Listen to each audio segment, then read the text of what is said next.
Okay, so hi everybody. As Ken said, I'm the Community Outreach Coordinator for the Friends of Tower Hamlets Cemetery Park. I've been working for the charity since July 2018. It was actually my first role in community outreach work. And I can tell you, it has been a baptism of fire, but it has been absolutely wonderful and I have learned a lot. And I just want to say before I get started, I don't want anyone to feel daunted by what I'm going to kind of talk about, because it has been a large scale project, much bigger than we expected. And so I don't want anyone that's kind of interested in thinking about getting involved in a community project, or maybe thinking about starting one, that, you know, this is the kind of way it has to be. This is just an example.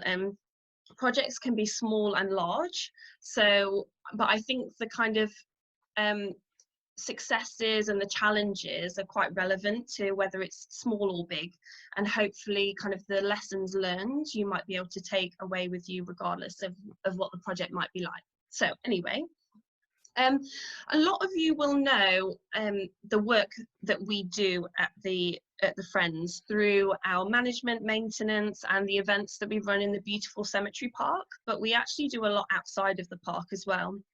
And even before my role, the charity was doing a lot, for example, being contracted by social landlords to improve green space for their residents, giving advice to Tower Hamlets Council on how they can improve biodiversity in the parks that they own in Tower Hamlets, delivering public walks in Victoria Park, which is a nearby park to us, and giving advice to schools on how they can develop their outdoor classrooms. And this is still stuff we're very much involved in.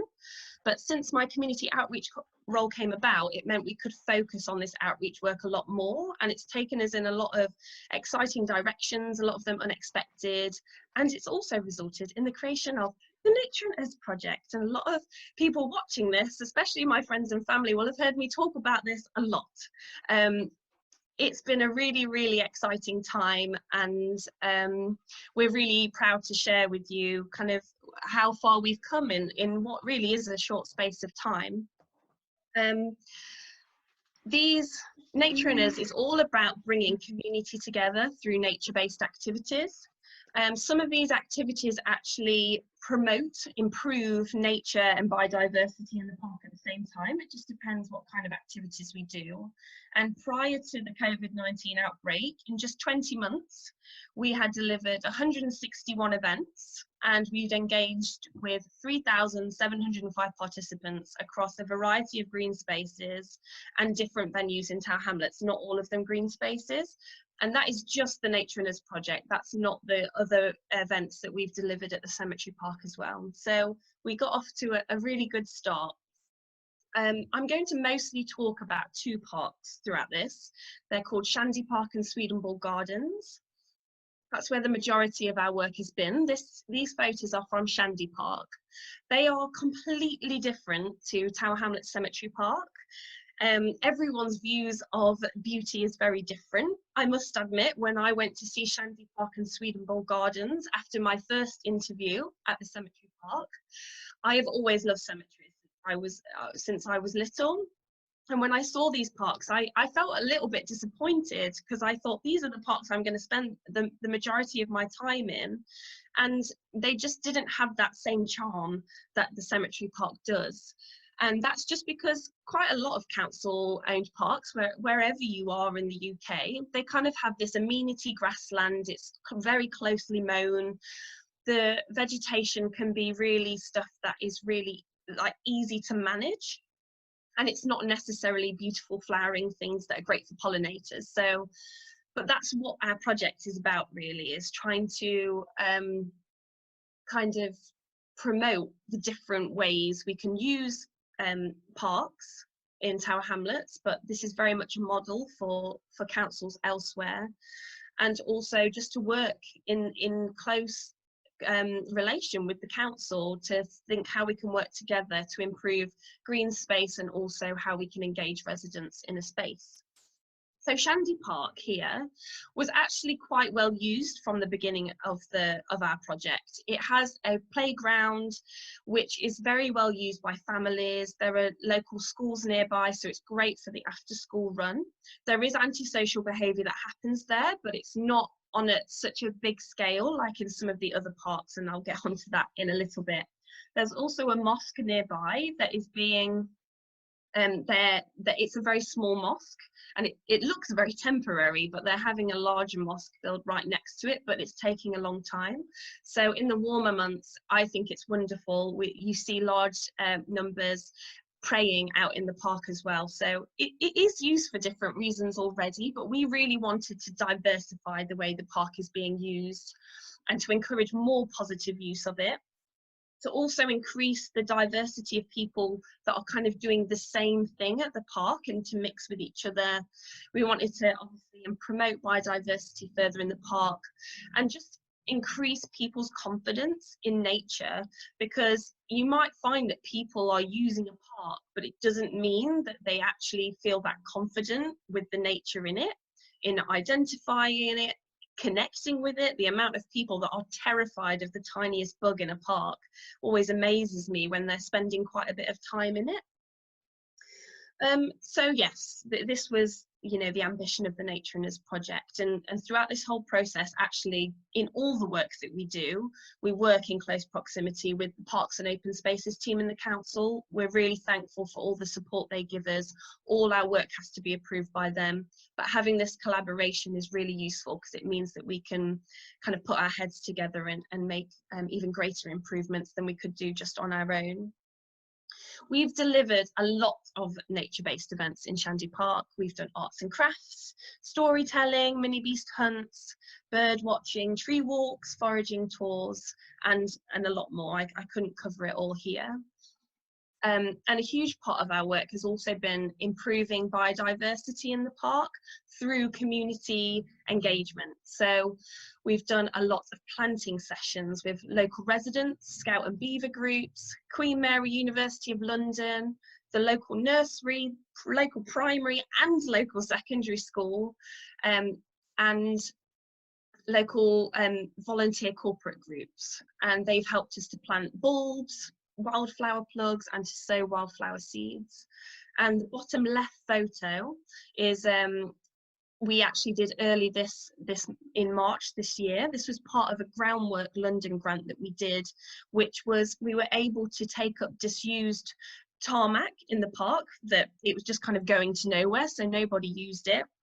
We got that tarmac up, and with the local community we prepared it, and we planted wildflower plants and also sowed wildflower seeds. And hopefully in future, in the next couple of years, if we don't have too dry weather, we'll have a really lovely variety of wildflowers there. So the project in Shandy Park, literally, I'd say from probably like the second event we ever delivered, or the third, it has been a real big success. Local residents, we've always had really great numbers of residents. We've always had a lot of local partners that are just so on board with wanting to work with us there. It's been really great. And also, as you can hopefully see from these photos, you'll agree that we've just really helped brighten the park up and to improve the biodiversity in it.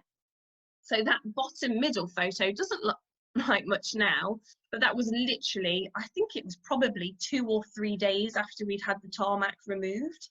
So to say that we already had, there's lots of seeds waiting in there, but there's also these wildflower plants that just need a bit of time to establish. So I'm really looking forward to, after the outbreak, being able to go back to Tower Hamlets and to see kind of what's happening with the spaces we've worked in.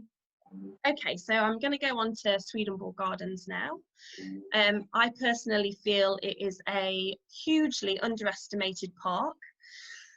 I would say that when I went to see Swedenborg for the first time, I was more disappointed with this park than I was Shandy Park, because it's been a very tricky time at Swedenborg Gardens, and maybe as these photos might illustrate, it's not necessarily the most, well, it wasn't the most attractive park ever.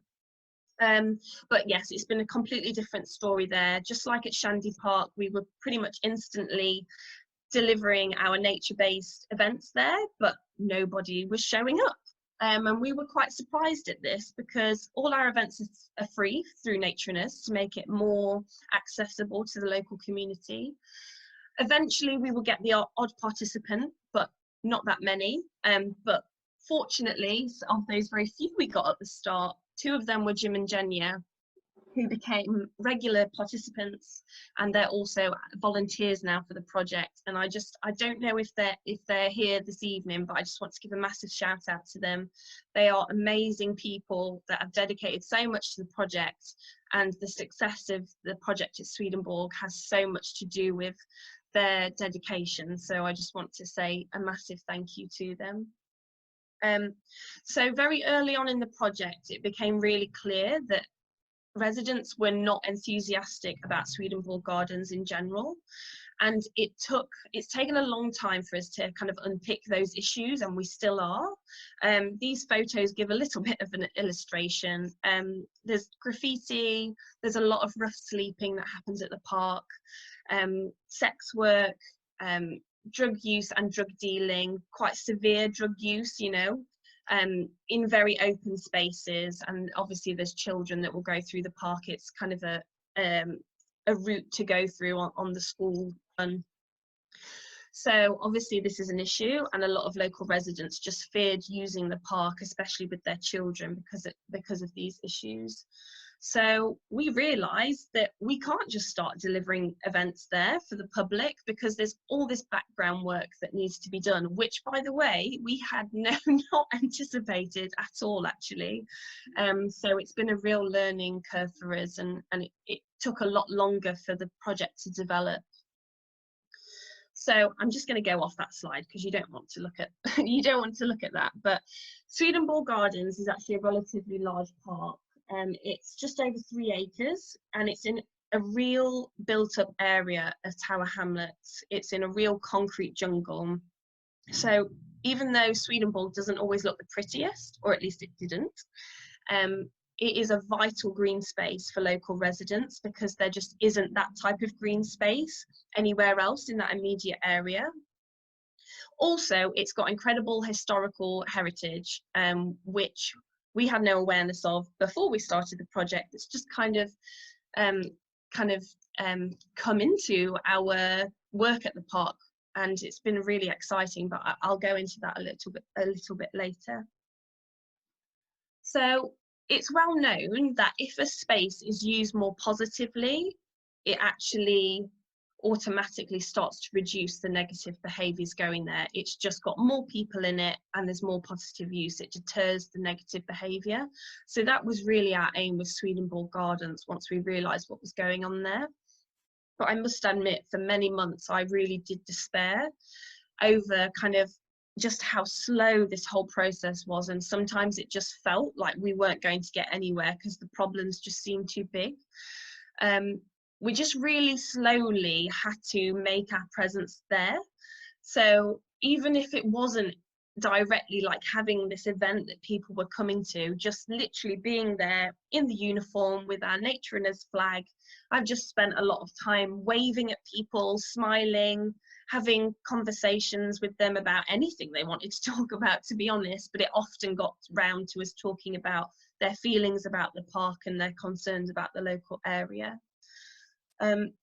So alongside that, though, we had to do a lot of other work, and we really had to try and connect with residents and schools and different organisations in the surrounding area, in an attempt to try and raise awareness of the park, to hopefully get them to come to the park in future, and also just to start trusting us and kind of recognising us. And the different venues we've done that at has been kind of council-owned community centres, idea stores, which in Tower Hamlets are just like your libraries, different venues in the nearby City of London, and also other local parks.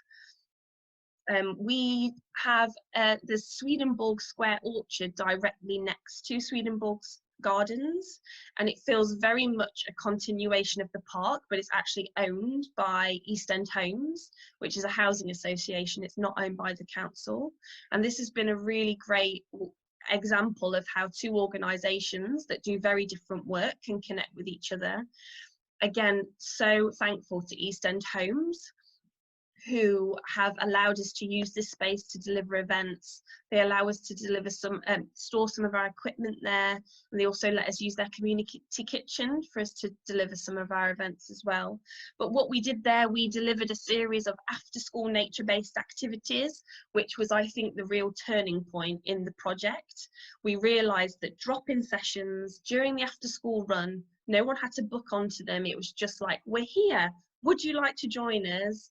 That was a real success, and they happened on Wednesdays, and I hadn't really thought about it, but for weeks after that, months afterwards, I would come to the park. I might not even be running an event, I might have been going to a meeting, and the children would be running up to me saying, when is Nature in Us Wednesdays again? You know, they just really latched onto that, and they really enjoyed it, and the parents always gave feedback saying that it meant a lot to them and the children. So that was really exciting.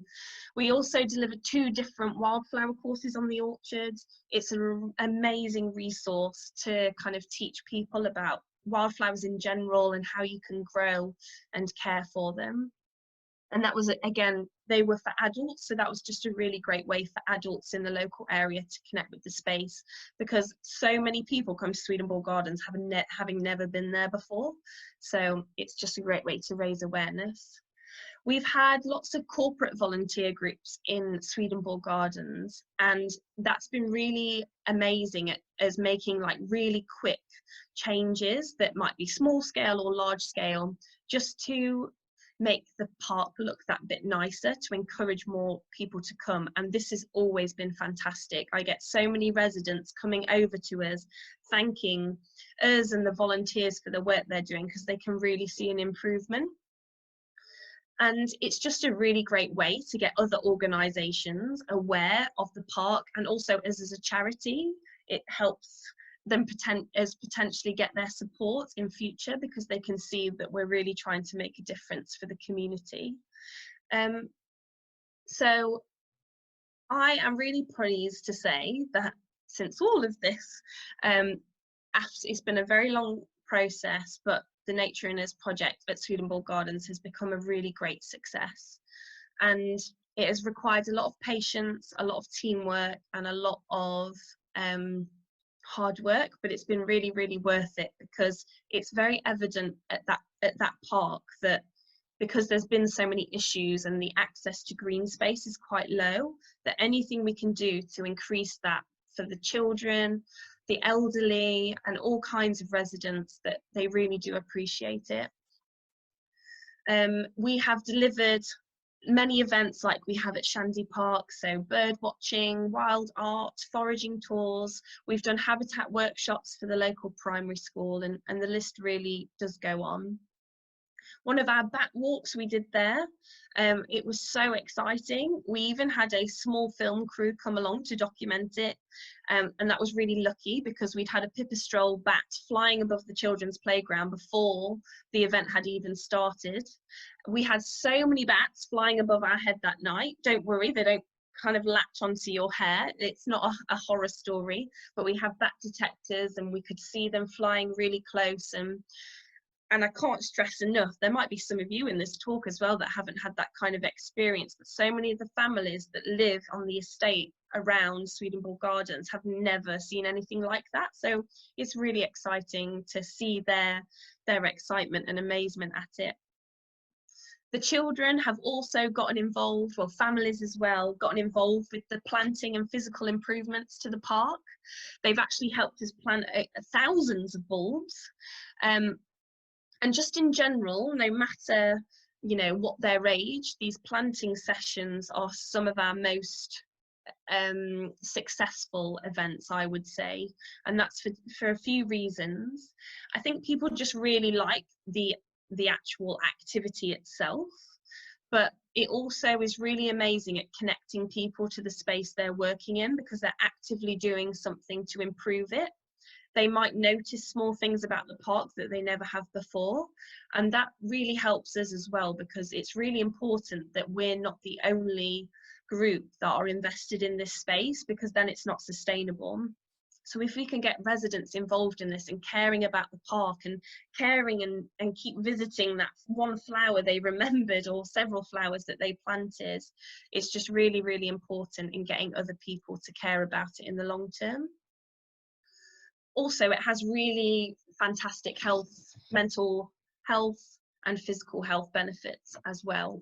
It's also really great at getting a range of demographics together at the same event. So still to this day, it's, I think so many organisations, no matter how long they've been doing community work, it can be really difficult to get different demographics together at the same time. And we find that with some of our activities still. But planting is really great for getting that wide range of ages, ethnicities and backgrounds together. And here are some of the transformations we've been able to make. So on that top row, this was an area that was just completely overgrown. There was a lot of rough sleeping and drug use and littering there. And we got a contractor in to kind of do an initial clear out, but then we had a large corporate group that brought friends and family along. It was a really amazing day to create this new footpath. And then later on, we had the local primary school. Every single child from every single class and their teachers came to help us plant bulbs along that bank. And as you can see, it looks amazing. And the school are so excited about it. They share the progress of it with their children because it's just that they did that, and that makes them feel really good. In that bottom row, this was a mound that in one area of it, there was some wildflowers growing quite well, but we saw the potential for that to cover a lot more of the mound. So what we did was, on that bottom left photo, this is crushed concrete, which is a recycled demolition material, which we like to use a lot because it really helps promote the growth of wildflowers. So we kind of laid that over this grass, and it basically smothers the kind of more competitive growing plants like grasses and nettles, and it just promotes and lowers the fertility, and it promotes the growth of wildflowers. So after we've kind of leveled out that crushed concrete, we had a corporate group come in that worked all day to sow wildflower seeds into that space and then trod it down. And then literally this photo was taken by Jim, the local resident and one of our volunteers, on Monday. This was just 10 months later, and I think that just really shows what a change can be made in a short space of time. And I've heard that residents are really enjoying the space and going to visit it during the lockdown. Something else we did in the background was we helped set up a Swedenborg Partnership, which has been so important. As I mentioned before, we can't be the only organisation that's invested in this space for it to continue. So we identified other organisations in the local area that also will have an invested interest in the site. Maybe their service users live on the estate nearby. And we had a real variety of partners, as you can see. This isn't even everybody listed. But what's so important about this is that everyone has different backgrounds, everyone works with different service users, so together we can understand our local community better. Everyone has different skills and brings something different to the table, which really helps with morale and just the actual effort we can make. We aim to meet every 6 to 8 weeks, which obviously has not been happening now since the lockdown, but we really hope it will continue when we're back out. At the bottom, we've got Swedenborg Society, which was a really unexpected, exciting connection, which I'll go into a little bit later on. But basically these photos are some that were taken in August last year, when, because of the result of this partnership, we were able to have the first ever kind of summer fun day, large scale event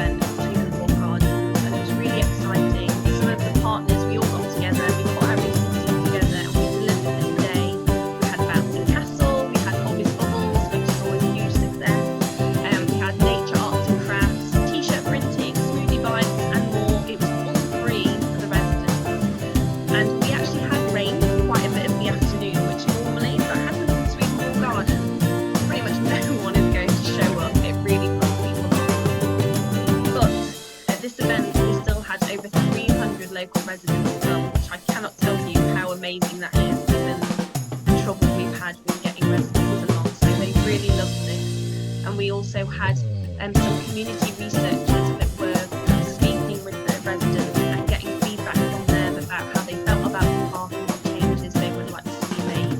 So it's really good in terms of this kind of consulting with people as well. In the bottom left photo, we have Avery and James. They had literally only just kind of joined the Swedenborg Partnership, I think possibly the week before, but they came along and kind of did a makeshift stall at the event. And I'd initially approached them because of figuring out that their link with the park, which they were obviously already aware of, but they weren't really actively doing any work in the park.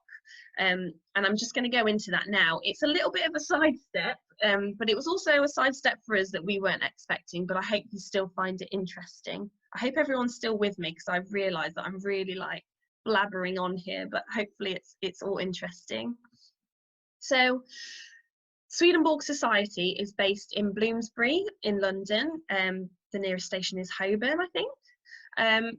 Their charity is based around the work of Emanuel Swedenborg, who is, I have learnt, this famous late Swedish inventor, scientist, philosopher, theologian, and author.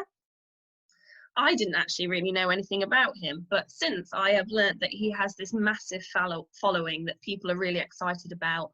A lot of his work, his kind of ideas back in the day are still very much carried through our thoughts on science and faith as well.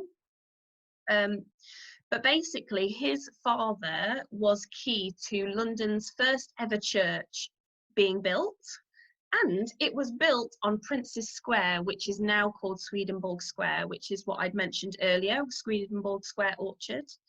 The church was called Ulrika Eleonora Church, which was named after the then Queen of Sweden, and it was the centre for the Swedish community in London. So it was a really, really exciting hub.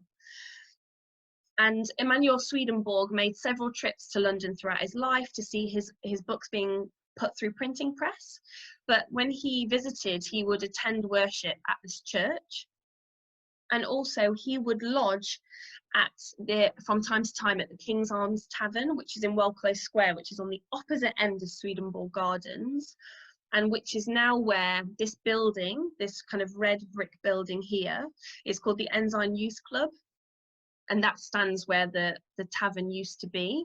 And that is actually where we run our Swedenborg Partnership meetings. And I just think that's kind of exciting, because it all just means it's come full circle after, however many hundreds of years since he's been alive. When Emanuel Swedenborg died, he actually died during one of his trips to London, and he was buried in the crypt of this church. And he remained there for 136 years before the church congregation moved to Marylebone, I think that's how you say it. And his body was returned in this incredible, crazy ceremony and returned back to Sweden. The church was eventually demolished in 1921. And in 1938, the square was renamed Swedenborg Square, which is named after Emanuel Swedenborg, of course. And then later came Swedenborg Gardens, which again is named after Emanuel Swedenborg. But what is actually in Swedenborg Gardens to let anybody know about this incredible heritage? Well, since 1960, on the left photo, there's this font, which is a memorial font that stands next to where the church once stood, but there isn't any clear interpretation that goes alongside it. On the right, this is a little bit of artwork that was done in collaboration with East End Homes to mark where Emanuel Swedenborg was buried. But other than that, there is absolutely nothing. And we just saw huge potential for local residents to engage in this amazing history. I've since done an assembly at the local primary school, and the teachers are so interested in this. It's such an amazing educational resource for the children that they just didn't know anything about. But also the excitement of just getting a wider range of people using the park, maybe people that come from other areas of London or outside London, maybe from Sweden. This is a really special site, and I think there's a lot of potential for it to be showcased more. this is something we've been working on with the Swedenborg Partnership, and we were making really kind of exciting developments. Obviously, this has kind of gotten in the way of that, but hopefully it's something we can again resume in future. But yes, watch this space. And I'm not going to go into it because I know that this is soon. I don't even know what the time is, but this is could be death by PowerPoint, so I won't go on too much more. But there was also a guy called Daniel Solander. I don't know if you know of him, but he was a student of Carl Linnaeus. He was a Swedish botanist, and he joined Captain Cook's voyage around the world on the HMS Endeavour. He was buried in the crypt alongside Emanuel Swedenborg. So again, amazing history. And I've since been in touch with the Linnaean Society and Natural History Museum, and just kind of getting into kind of the flow of them discovering the park and maybe how we can collaborate again. So again, all very exciting, and hopefully things will come from it. Right, if you're all still with me, I'm going to just kind of sidestep away from Swedenborg Gardens and Shandy Park now, just to tell you briefly about some of the other projects we've been involved in. So we've built up quite a really nice working relationship with a local city farm, Stepney City Farm, and the charity had worked with this organisation before, but just not as much as we have now. So earlier this year, we delivered a 6-week wildflower course, which is the second one we've delivered there. But what was most exciting about this one was that, well, it came about because we applied for a grant together, a Tower Habitats grant. So that this opportunity could be free for the participants. But it also meant that some land had just been recently returned back to the park, back to the farm, sorry, from Crossrail. So there was this area of land that they wanted kind of work being done to it to help the community and wildlife. And so we used the space of it to create a whole new wildflower meadow from scratch with the participants. So as they learned about wildflowers, how to grow and care for them, they were also physically helping us to plant up and sow seeds into that site, and it went fantastically well. Again, doing that, what ownership does that give local residents? It really makes them feel connected to that space, and if they can share that with their family and friends, it's just all this big knock-on effect, which I've realised is so important in community work, and it definitely shouldn't be underestimated. But our latest project was delivered alongside the wonderful Graham Barker, who delivers a project called Walk East in Tower Hamlets. And we put our skills and minds together. He does very much kind of walking tours in Tower Hamlets about the history of the area, and obviously as in our charity we also have a lot of knowledge on the heritage and history in the cemetery park, but not to the level Graham does elsewhere. And I would add the nature element to these walks. So basically we established a walking group with a group of local residents. There was 20 of us. The attendance at each of these were amazing. And we went out every week to explore the local area for history, nature. Each walk we met different community organisations to share what they were doing, for us to signpost to the walkers that there's other projects they can get involved in if they want to. And the most important bit, at the end of every walk, we stopped in a community-based cafe to kind of chat and to have tea and biscuits, which I think is the most important thing here. All the residents seem to really, really enjoy the project, and me and Graham did as well. And I think we enjoyed it way more than we had anticipated. It was a real success, and it's actually been so heartwarming since the outbreak. Unfortunately, the outbreak meant we had to cancel the remainder of our walks. We still had 4 left. But I've been in quite regular contact with quite a few of the participants since then, and the heartwarming messages I receive about how much it meant to the participants. The project was all about kind of connecting people together, exploring their local area, but also importantly about increasing activity levels. Some of the participants that attended actually hadn't mixed with people for a very long time, and the messages that I've been given just saying how important that was for them to see people again, and it helped their confidence to get back out into the community was really, really amazing. But we are going to meet again after all of this. Once the restrictions, the lockdown's been lifted, we're going to go on another walk together, and hopefully we can talk about how that walking group might be able to be made sustainable in future, even if, you know, it's not us running it. Maybe the participants themselves might want to carry on the momentum and keep that group going. So in general, Nature in Us has been a huge undertaking. It has gone much bigger than we expected. It's been way more successful than we expected, but a lot of heart and hard work has gone into it, and it absolutely would not be possible without all the hard work of colleagues, volunteers, trustees, and the residents that have come along. Just so thankful for everyone's contribution, and it just really does show how many wonderful people there are in a community that you might have no idea about, and how collectively we can really care for a space and care for each other as well. But as I mentioned at the start, this really was it was a large-scale project, and improving green spaces and connecting local residents with each other does not have to be at this large scale, so I don't want anyone to be put off by this. I don't know if anyone here has kind of joined because there is a green space they have their eye on. They don't really know who it belongs to. They're kind of interested in finding out more about it, maybe starting a project or contributing to a project that's already going on. But I just wanted to just briefly go through some of the things that have just been quite obvious to me and to us as an organisation, and what we've learnt from it.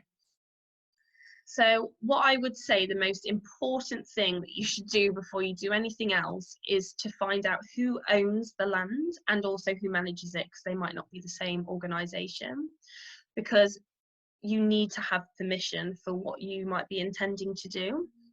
We've met residents throughout the project that have these wonderful intentions and these wonderful ideas, but they just hit a brick wall all the time because they just don't know who owns the land, and that's just gonna, you know, you can't get anywhere without that information. And it's really important, really, I think, to do that before you get people's hopes up in the community and people are really getting riled up, they want to get started, but if you don't know who owns it, you can't go any further. So find that out, and if you don't know, there might be local organisations around that do. If you're in Tower Hamlets, please feel free. I don't know if someone now can, maybe you can just type my email into the chat. You know, please do get in touch with us if you need any help kind of sussing that out.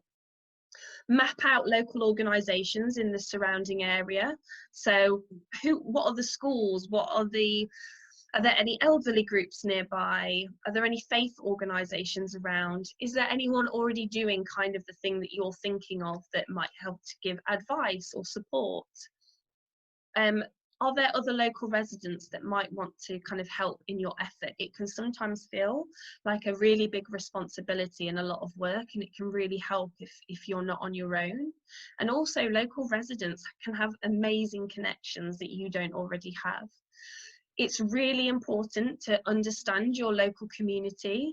So do you know the demographics? You know, what ethnicities are in the surrounding area, because that can really impact, you know, how they feel about a green space, how they use it. Language barriers. I had not anticipated this, but trying to get people to sign into an event or to communicate with them why you're there, what you're doing. And what I found in Tower Hamlets is really helpful is getting to the children, getting them involved.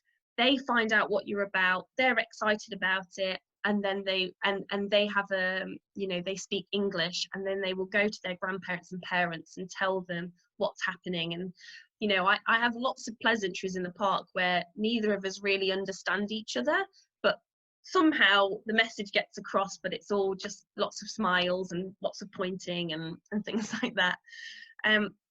Well, I never would have said this until before Swedenborg, but I'll say, is there any interesting history or people associated with the park? Because that just might really help you to, or a space, it doesn't have to be a green space. Are there, that might just lead you to other partners that you hadn't expected. Available funding sources. So, even as a resident, there can be funding opportunities that you can reach out to, maybe, council grants that are small scale that might just really help get things started. Again, if you're in Tower Hamlets and you want any more information on this, please feel free to email me. Is there any local training you could get involved in? It might even be free, just to kind of build your confidence and knowledge in nature. I'm going to say as an example here, could you connect with the Nature in Us project or the things we're doing at the cemetery park to learn skills to just build your confidence in how you might engage with other people or how you might improve a green space? Activities really can be done on a shoestring. I have literally sometimes just gone with a picnic blanket with some string, and then with the children we make wild mobiles. You just have a stick and you tie on bits of leaves and other bits of stick to this with the string, and it's incredible how much adults and children can get from just a simple activity. You don't have to carry much, it doesn't cost very much, and it doesn't require you to have lots of skill either. It's just a really nice activity to do, so you can talk to each other at the same time and build that trust and find out information from local residents about the space. How will you get equipment there, and can you store anything there? Are there any connections you can make with people that might allow you to store equipment there? Definitely don't do it without asking. And if you can't, if you have to go quite a way, just being mindful of like what you have to take. I've carried some bizarre things on the underground to get to Swedenborg Gardens, with like forks sticking out my bag and rakes and stuff, but it's actually quite good because it leads to conversations on the underground, so you can tell more people about Nature in Us. Well, that's always my aim anyway. And changes to a green space can be really small. It doesn't have to be anything momentous. In fact, small things can have these momentous impacts. So it could be as small as talking to whoever manages or owns the site about maybe they could change their mowing regimes. This is something that's been a really great knock-on effect from the Nature in Us project. We've communicated with the council about, potentially it would be beneficial if there were areas of grass that were able to grow more, so that we have greater diversity of plants there, and it allows the flowers that we've planted with the community to stay there.